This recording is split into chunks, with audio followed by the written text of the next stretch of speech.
Welcome to voice of Tamil viewers. இன்னைக்கு நாம முக்கியமான சில விஷயங்களை பத்தி தான் பேச போறோம். அதுல முதல் முக்கியமான விஷயமா இருக்கக்கூடியது என்ன அப்படின்னா, இப்போ நிறைய மெயின் ஸ்ட்ரீம் மீடியாக்கள், அதுக்கப்புறம் சோஷியல் மீடியாக்குள்ளலாம் நீங்க போய் பாத்தீங்க அப்படின்னா இந்த ஒரு விஷயத்தை டெலிகாஸ்ட் பண்றத பார்க்க முடியுது. அதாவது டிவிகேவுக்கு பிரச்சாரம் பண்றதுக்கு அனுமதி மறுக்கப்பட்டிருக்குது, அனுமதி கிடைக்கல அப்படின்ற ஒரு செய்தி வெளியாகிறத நம்மளால பார்க்க முடியுது. நிறைய மெயின் ஸ்ட்ரீம் மீடியாக்கள் இந்த ஒரு செய்தியை வெளியிட்டு இருக்கிறாங்க.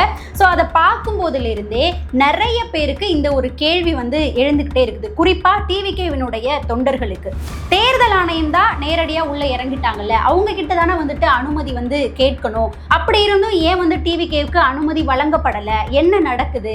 ஒருவேளை மெயின் ஸ்ட்ரீம் மீடியாக்கள் வெளியிடக்கூடிய இந்த செய்தி உண்மையா இல்ல பொய்யா, பரப்புரை நடக்குமா, என்னதான்ப்பா நடந்துட்டு இருக்கு, ஏன் தான் இன்னும் பெர்மிஷன் கிடைக்கல அப்படின்ற கேள்வி எழுந்துட்டு இருக்குது. குறிப்பா தாவேகாவினுடைய தொண்டர்களாகவும் விஜய் அவர்களுடைய ரசிகர்களாகவும் இருக்கக்கூடியவங்களுக்கு இந்த கேள்விக்கான பதில் தான் இந்த வீடியோல இருக்க போகுது. அதை தாண்டி அந்த கேள்விக்கான பதிலை பார்க்கறதுக்கு முன்னாடி இன்னொரு முக்கியமான விஷயத்தை பத்தி நாம பேசியே ஆகணும். இது எல்லாருமே இந்த ஒரு வீடியோவை பார்த்திருப்பீங்க. தளபதி விஜய் அவர்கள் நேரடியா டிஜிபி அலுவலகத்துக்கு சென்று ஒரு புகார் பெட்டிஷனை கொடுத்துட்டு வந்திருக்கிறாரு, நடவடிக்கை எடுக்க சொல்லி. யாரு என்ன சார்ந்து யார் மேல புகார் கொடுத்தாரு அப்படின்றது நம்ம எல்லாருக்குமே தெரியும். பொன்ராஜ் அப்படின்றவருடைய பேர்ல தான் தளபதி அவர்களே நேரடியா போயிட்டு அந்த புகார் பெட்டிஷனை கொடுத்துட்டு வந்திருக்கிறாரு. என்ன விஷயம் நடந்தது, பொன்ராஜ் அவர்கள் என்ன பேசினாரு அப்படின்ற நிகழ்வுகள் எல்லாத்தையுமே நாம பார்த்திருப்போம். இந்த பொன்ராஜ் அப்படின்றவர் யாருன்னா ஒரு அரசியல் விமர்சகர், டிஎம்கேவினுடைய சப்போர்ட்டர் அப்படின்னு சொல்லப்படுது. அதை தாண்டி அப்துல் கலாம் ஐயா அவர்களுடைய ஆலோசகர் அப்படின்றதும் நம்ம எல்லாருக்குமே தெரியும். அப்துல் கலாம் அவர்களோட பக்கத்துல இருக்கிற மாதிரியான நிறைய புகைப்படங்கள், இந்த பொன்ராஜ் அவர்களுடைய புகைப்படங்கள் நாம பார்த்திருக்கோம். ஸோ அப்துல் கலாம் ஐயா அவர்களோட இவர் பயணிச்சாரு, அவருடைய ஆலோசகரா இருந்திருக்கிறாரு அப்படின்ற காரணத்துக்காக அவர் மேல இவ்வளவு நாட்கள் நிறைய மரியாதை அப்படின்றது இருந்தது. ஆனா அந்த மரியாதை இப்போ எந்த அளவுக்கு போய் நிக்குது அப்படின்றத நாம கண்கூடா பார்த்துட்டு இருக்கிறோம். இந்த பொன்ராஜ் அப்படின்றவரு தாவேகாவினுடைய பெண் தொண்டர்கள் மேல மோசமான ஒரு விமர்சனத்தை, அதுவும் ஒரு குறிப்பிட்ட வார்த்தையை பயன்படுத்தி விமர்சனத்தை எடுத்து வச்சிருக்கிறாரு. அதாவது டிவிகேல ஒரு விபச்சாரிகள் நிறைந்த கூட்டம் அங்க இருக்குது அப்படின்ற மாதிரி பெண் தொண்டர்களை குறிப்பிட்டு பேசியிருக்கிறாரு. அதாவது இப்ப சமீபத்தில் இது கூட நீங்க ஒரு வீடியோ பார்த்திருப்பீங்க. தாவேகாவினுடைய தொண்டரா இருக்கக்கூடிய ஒரு பெண்மணி ரொம்ப உணர்ச்சி வசப்பட்டு அறியாமையில பேசினாங்க அப்படின்ற மாதிரி தான் அந்த ஒரு விஷயத்தை நாம எடுத்துக்க முடியும். ரொம்ப உணர்ச்சி வசப்பட்டு நாங்க தங்கச்சியாவும் இருப்போம், அக்காவாவும் இருப்போம், ஏன் நாங்க ஒய்ஃபா கூட இருந்துட்டு போறோம், உங்களுக்கு என்ன அப்படின்ற மாதிரி ஒரு விஷயத்த பேசியிருப்பாங்க. ரொம்ப உணர்ச்சி வசப்பட்டு அறியாமையில பேசினதாதான் அதை நம்ம கடந்து போக முடியும். ஸோ அந்த விஷயத்துக்கு எடுத்து உதாரணப்படுத்தி ஒட்டுமொத்த பெண் ரசிகர்களையும் சேர்த்து விபச்சாரிகள் நிறைந்த ஒரு கூட்டம் தான் அங்கே இருக்கு அப்படின்ற மாதிரி இந்த ஒரு வார்த்தையை பயன்படுத்தி பொன்ராஜ் அவர்கள் எடுத்து வச்சு பேசியிருக்காரு. இப்படி இவர் ஒரு ஊடகத்துல ஒரு இன்டர்வியூல ஒட்டுமொத்த தமிழகமும் பார்க்குறாங்க, எல்லாருமே பார்க்குறாங்க அப்படின்னு சொல்லிட்டு கூட அந்த ஒரு சிந்தனை கூட இல்லாம அவ்வளவு தைரியமா ஊடகத்துக்கு முன்னாடி உட்கார்ந்து ஒரு கட்சியினுடைய பெண் தொண்டர்களா இருக்கக்கூடியவங்க மேல இப்படிப்பட்ட ஒரு விமர்சனத்தை, இந்த ஒரு வார்த்தையை பயன்படுத்தி தைரியமா பேசுறாரு அப்படின்னா அப்ப அந்த தைரியத்தை அவருக்கு யார் கொடுத்துருப்பா? இதை தாண்டி இன்னொரு முக்கியமான விஷயம் என்ன அப்படின்னு பார்த்தோம்னா, இவர் இங்க இன்டர்வியூல இந்த வார்த்தையை பயன்படுத்தி பேசிட்டாரு. அது சோஷியல் மீடியால ட்ரெண்ட் ஆயிட்டு இருக்கு, எல்லாருமே பார்த்துட்டு இருக்கிறாங்க, அதுக்கு கடுமையான விமர்சனங்களை எடுத்து வைக்கிறாங்க. தாவேகாவினுடைய தொண்டர்கள், தாவேகாவினுடைய முக்கியமான நிர்வாகிகள், அதுக்கப்புறம் தளபதி விஜய் அவர்களுமே கண்டனத்தை தெரிவித்து எக்ஸ் தளத்துல பதிவுமே போட்டுட்டு இருக்கிறாங்க. இவ்வளவு பூதாகரமா இந்த ஒரு விஷயம் போயிட்டு இருக்குது. ஸோ அந்த சமயத்துல ஒரு குறிப்பிட்ட சேனல்ல இருக்கக்கூடிய ஒரு செய்தியாளர் என்ன பண்றாங்க அப்படின்னா, இந்த பொன்ராஜ் அப்படின்றவருக்கு கால் பண்ணி பேசுறாங்க. அந்த ஆடியோமே லீக் ஆயிருக்கு, அதையும் நீங்க பார்த்திருப்பீங்க அப்படின்னு நம்புறேன். அதுல அந்த செய்தியாளர் பொன்ராஜ் அவர்கள்ட்ட என்ன கேட்குறாங்க அப்படின்னா, சார் நீங்க இந்த மாதிரி ஒரு வார்த்தையை பயன்படுத்தி தாவேகாவினுடைய பெண் தொண்டர்களை பேசியிருக்கிறீங்க, அப்படி பேசுறது சரியா? அது ஒரு குறிப்பிட்ட பெண்மணி அந்த மாதிரி பேசியிருக்காங்க அப்படின்றதுக்காக ஒட்டுமொத்த பெண் தொண்டர்களையும் அந்த மாதிரி வார்த்தையை சொல்லி நீங்க பேசியிருக்கிறீங்க, அந்த வார்த்தையை நீங்க திரும்ப பெற்றுக்கிறீங்களா, மன்னிப்பு கேட்டுக்கிறீங்களா அப்படின்ற மாதிரி கேட்குறாங்க. ஸோ அதுக்குமே பொன்ராஜ் அவர்கள் நினைச்சிருந்த அந்த இடத்துலயே நான் தவறுதலா அந்த வார்த்தையை பயன்படுத்திட்டேன், நான் மன்னிப்பு கேட்டுக்கிறேன் அப்படின்னு சொல்லி முடிச்சிருக்கலாம். ஆனா அங்கேயே அவர் என்ன பண்றாரு அப்படின்னா, அதாவது ஒருத்தவங்க மேல தவறுதலான வார்த்தைகளை பயன்படுத்தி நம்ம பேசிட்டோம், ஸோ நான் தவறாதான் பேசிட்டேன் அப்படின்னு சொல்லி மன்னிப்பு கேட்டு கடந்து போகலாம். ஆனா அங்கேயுமே அவங்களெல்லாம் அப்படிதான் சொல்லணும், அவங்களாம் அதுதான், அப்படி பேசினா பின்ன அவங்க அதுதான், அந்த வார்த்தையை தான் பயன்படுத்தணும் அப்படின்னு சொல்லி திரும்ப திரும்ப அந்த இடத்துல அந்த வார்த்தையே பயன்படுத்தி விமர்சனத்தை வச்சிருக்கிறாரு. நான் மன்னிப்பெல்லாம் கேட்க முடியாது, திரும்ப அந்த வார்த்தையெல்லாம் பெற முடியாது அப்படின்ற மாதிரி அந்த செய்தியாளர்கிட்டையுமே ஃபோனில் அப்படியே பேசியிருக்கிறாரு. ஸோ இப்படி உச்சக்கட்டத்தை எட்டி போனதுக்கு அப்புறம் தான் தளபதி விஜய் அவர்கள் என்ன பண்ணாரு அப்படின்னா, இதுக்கு மேலெல்லாம் வந்துட்டு விட்டு வைக்க முடியாது, மன்னிப்பு கேட்கறதுக்கான ஒரு வாய்ப்பு இருந்தும் மன்னிப்பு கேட்காம நான் பேசினது கரெக்டு தான் அப்படின்ற மாதிரி தவறான ஒரு விஷயத்தை பிடிச்சி தொங்கிட்டு இருக்காரு அப்படின்னு சொல்லி இதை இதுக்கப்புறம் விட்டு வைக்க கூடாது அப்படின்னு சொல்லி தளபதி விஜய் அவர்களே ஒரு புகாரை எழுதி நேரடியாக அவருடைய நிர்வாகிகள் கிட்ட கொடுத்து விடலை, நேரடியாக அவரே டிஜிபி அலுவலகத்துக்கு சென்று அந்த பெட்டிஷனை கொடுத்து புகார் கொடுத்துட்டு வந்திருக்கிறாரு. உடனடியாக நடவடிக்கை எடுக்கணும் அப்படின்னு சொல்லி, அதாவது நம்ம சில நாட்களாக நடந்துட்டு இருக்கக்கூடிய விஷயங்களை நோட்டீஸ் பண்ணி பார்த்தோம்னா நமக்கே தெரியும். தளபதி அவர்களை பற்றி ஏகப்பட்ட அவதூறுகள், ஏகப்பட்ட விஷயங்கள் வந்துட்டு போயிட்டு இருந்தது. என்னென்னமோ எல்லாருமே பேசிட்டு இருந்தாங்க. ஆனால் அதுக்கெல்லாம் விஜய் அவர்கள் மௌனமாக அது எல்லாத்தையுமே கடந்து போனார். எந்த இடத்துலையுமே வந்துட்டு ரியாக்ட் பண்ணலை, வழக்கு தொடரலை, மௌனமாக வந்துட்டு கடந்து போயிட்டு இருந்தார். ஆனால் கடைசியாக தன்னுடைய ரசிகர்களை பற்றியும் தன்னுடைய தொண்டர்கள் மேலேயும் ஒரு தவறான விமர்சனத்தை ஒரு ஆள் எடுத்து வைக்கும்போது அது மன்னிப்பு கேட்கறதுக்கு கூட முன்னாடி வரமாட்டேன், நான் பேசினது கரெக்டு தான் அப்படின்னு நிற்கும்போது ரசிகர்களுக்காகவும் தொண்டர்களுக்காகவும் நேரடியாக தளபதி அவர்களே வந்து புகார் கொடுத்துருக்கிறாரு, தொண்டர்களுக்காக நிற்கிறாரு. அதுதான் தளபதி. அடுத்ததாக பார்த்தோம் அப்படின்னா எஸ்வி சேகர், இவர் கொடுத்த பேட்டியை நீங்கள் எல்லாருமே பார்த்துருப்பீங்க அப்படின்னு நான் நினைக்கிறேன். இவர் ஃபஸ்ட் எடுத்தோடனே அந்த பேட்டியில் அரசியல் களத்தை பற்றி பேசியிருந்தாரு, விஜய் அவர்களையும் விமர்சித்து பேசியிருந்தாரு. கடைசியாக பார்த்தோம் அப்படின்னா விளாத்திக்குளம் இஷ்யூவை பற்றியும் பேசி வச்சிருக்கிறாரு. அவர் தெரிஞ்சு பேசுகிறாரா இல்லை தெரியாமல் பேசுகிறாரா, என்ன நினச்சி பேசியிருக்காரு அப்படின்றது தெரியல.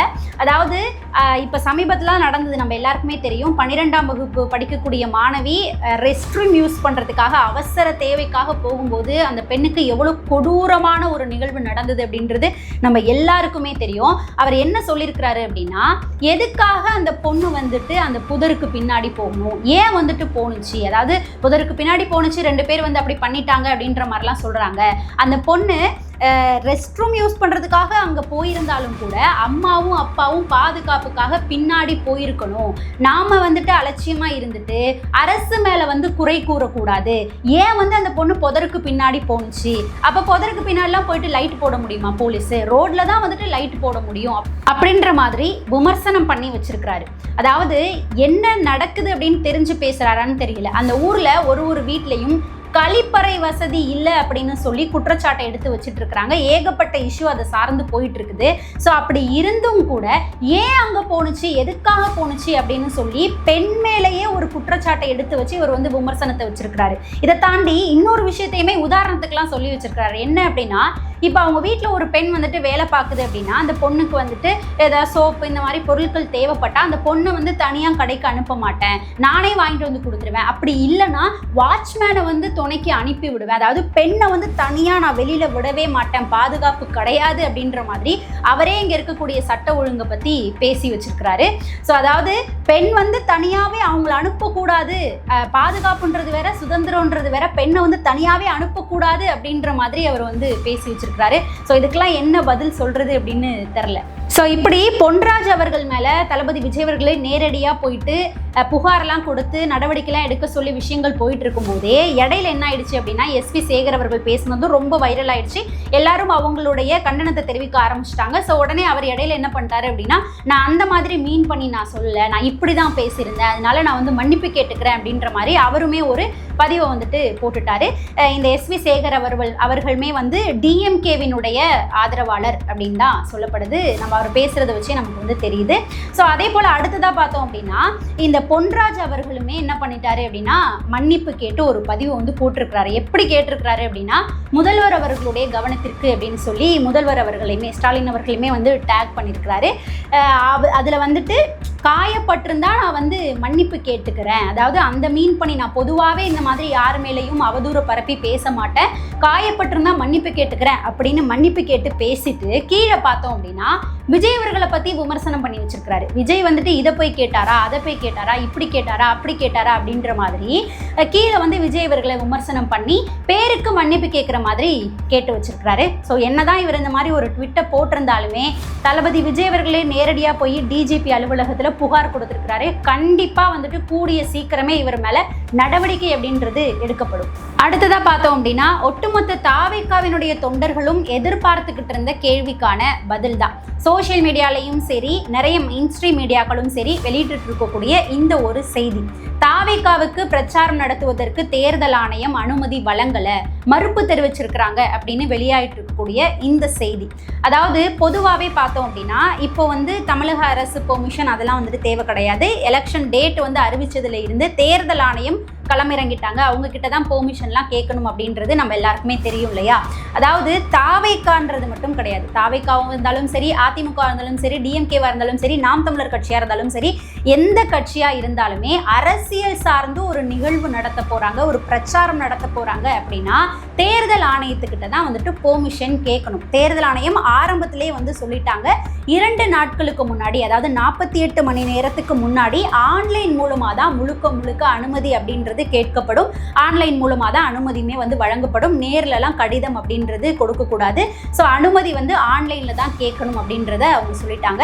ஸோ அப்படி எந்த ஒரு கட்சியா இருந்தாலும் பிரச்சாரமோ இல்லை அரசியல் சார்ந்த நிகழ்வோ நடத்த போறாங்க அப்படின்னா 2 டேஸ்க்கு முன்னாடியே ஆன்லைன்ல அனுமதி கேட்கணும். ஸோ அப்போ தேர்தல் ஆணையம் அவங்களுடைய குழு எந்த இடத்துல நடத்த போறாங்க, அந்த இடத்துல மக்களுக்கான பாதுகாப்பு எப்படி இருக்குது, போக்குவரத்து நெரிசல் ஏற்படுமா, மக்களுக்கு இடையூறு ஏற்படுமா, அந்த இடத்துல பாதுகாப்பு நெறிமுறைகள்லாம் எப்படி இருக்கு அப்படின்னு சொல்லி இது எல்லாத்தையுமே செக் பண்ணிட்டு எல்லாமே சரியா இருக்கக்கூடிய பட்சத்துல பெர்மிஷன் அப்படின்றது கொடுக்கப்படும். இதை தாண்டி தீயணைப்பு துறையும் அந்த இடத்த செக் பண்ணி பெர்மிஷன் கொடுக்கணும். மின்வாரிய துறையுமே பெர்மிஷன் கொடுக்கணும்.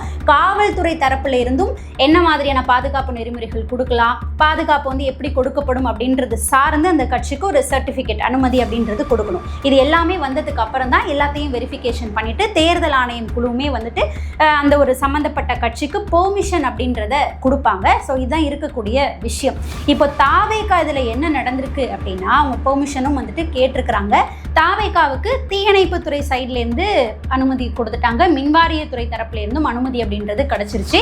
ஆனால் காவல்துறை தரப்புல இருந்து அனுமதி அப்படின்றது தாமதமாகுது. அவங்க இன்னும் அனுமதி அப்படின்றத கொடுக்கல. ஸோ காவல்துறை தரப்புல அனுமதி அப்படின்றது டிலே ஆகிட்டு இருக்கிறதுனால தான் தேர்தல் ஆணையம் இன்னும் அனுமதி கொடுக்காம இருக்கிறாங்க. ஸோ தேர்தல் ஆணையம் அனுமதி கொடுக்கல, மறுத்துட்டாங்க அப்படின்றது உண்மையான விஷயமே கிடையாது. காவல்துறை தரப்புல இருந்து அனுமதி கொடுக்கறதுக்கு தாமதிச்சுட்டு இருக்கிறதுனால தான் தேர்தல் ஆணையமும் அனுமதி கொடுக்கறதுல தாமதம் அப்படின்றது ஏற்படுது. ஸோ கூடிய சீக்கிரமே அனுமதி அப்படின்றது காவல்துறை தரப்புல இருந்து வழங்கப்பட்டு தேர்தல் ஆணையமும் தாவேகா பிரச்சாரத்துக்கு அனுமதி வழங்கிடுவாங்க. ஸோ சொன்ன தேதியிலேயே சனிக்கிழமை கூட பிரச்சாரம் ஆரம்பிக்கிறதுக்கான வாய்ப்புகளும் நிறையவே இருக்குது. இதை தாண்டி இன்னொரு விஷயம் என்ன அப்படின்னா, வெள்ளிக்கிழமை மார்ச் 27ஆம் தேதி மாமல்லபுரத்துல விஜய் அவர்கள் தாவேகாவினுடைய 234 வேட்பாளர்களையும் அறிமுகப்படுத்தி வைக்க போறாரு. அந்த நிகழ்ச்சி நடக்க போகுது அப்படின்ற மாதிரியும் சொல்லியிருந்தோம் இல்லையா? நம்ம சேனல்ல கூட ஒரு வீடியோ போட்டிருக்கோம். ஆனா இப்போ அது தள்ளி போயிருக்கு. ஞாயிற்றுக்கிழமை தான் மார்ச் 29ஆம் தேதி தான் தாவேகாவினுடைய 234 வேட்பாளர்களையும் விஜய் அவர்கள் அறிமுகப்படுத்த போறாரு. அந்த நிகழ்ச்சி ஒத்தி வச்சிருக்கிறாங்க அப்படின்ற செய்தியும் இப்போ வெளியாயிருக்கு. ஸோ கூடிய விரைவிலேயே சீக்கிரமாவே தாவேகாவுக்கு பிரச்சாரத்துக்கான அனுமதி கிடைக்க போது. தளபதி விஜய் அவர்களும் பிரச்சாரத்தை ஆரம்பிக்க போறாரு.